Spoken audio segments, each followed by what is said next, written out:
अगर आप diabetic patient हैं और मेडिसिन लेते हैं तो मैं आज दो तरीके की मेडिसिन की बात करूंगा। एक मेडिसिन जो सिक्रीटागॉग वाली कैटेगरी में आती है और दूसरी जो इंसुलिन सेंसिटिविटी को इंक्रीज करती है। तो पहले बात करते हैं सिक्रीटागॉग वाली कैटेगरी को। सिक्रीटागॉग का मतलब ये है कि आपका जो मेडिसिन है वो पैंक्रियास को स्टिमुलेट करती है। उससे पहले जानते हैं कि इंसुलिन आखिर बनता कैसा है। तो पैंक्रियास में एक सेल्स होते हैं बीटा सेल्स जो कि इंसुलिन प्रोड्यूस करने के लिए रिस्पॉन्सिबल होते हैं।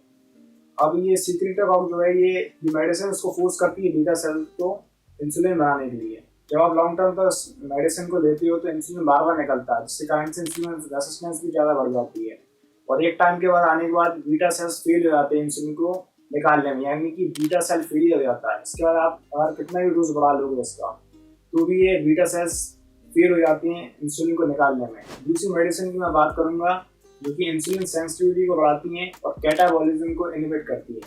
कैटाबॉलिज्म का मतलब ये है कि आपकी बॉडी में जो ग्लाइकोजन स्टोरेज है, जैसे कि लीवर में ग्लाइकोजन स्टोर होता है, उसको तोड़ के जो ग्लूकोज बनता है उसको इनहिबिट करती है ताकि आपका ब्लड का शुगर लेवल नॉर्मल रहे और जो ब्लड का शुगर है वो बढ़े ना।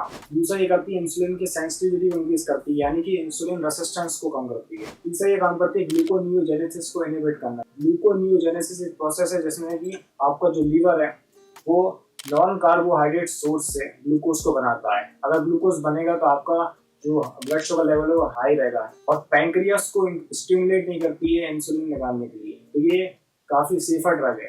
तो पहली ड्रग मैंने जो सिक्रीटागॉग की बात करी वो जब दी जाती है जब इस टाइप की ड्रग से आपकी डायबिटीज कंट्रोल नहीं हो रही है। इनिशियल स्टेज में इंसुलिन सेंसिटिविटी इंक्रीज करने वाली जो मेडिसिन है वो दी जाती है, लेकिन जब इससे भी काम नहीं होता है और आपका जो ब्लड शुगर लेवल है वो डिक्रीज नहीं होता है तो फिर ये वाली ड्रग्स दी जाती हैं, लेकिन इसके साइड इफेक्ट्स भी बहुत होते हैं। सो आप अपने डॉक्टर को कंसल्ट करें। अगर आप इनिशियल स्टेज में डायबिटीज के तो ऐसी ड्रग्स बिल्कुल ना लें जो पैंक्रियास को स्टिमुलेट करती है और जो इंसुलिन को फोर्सफुली रिलीज करवाती है।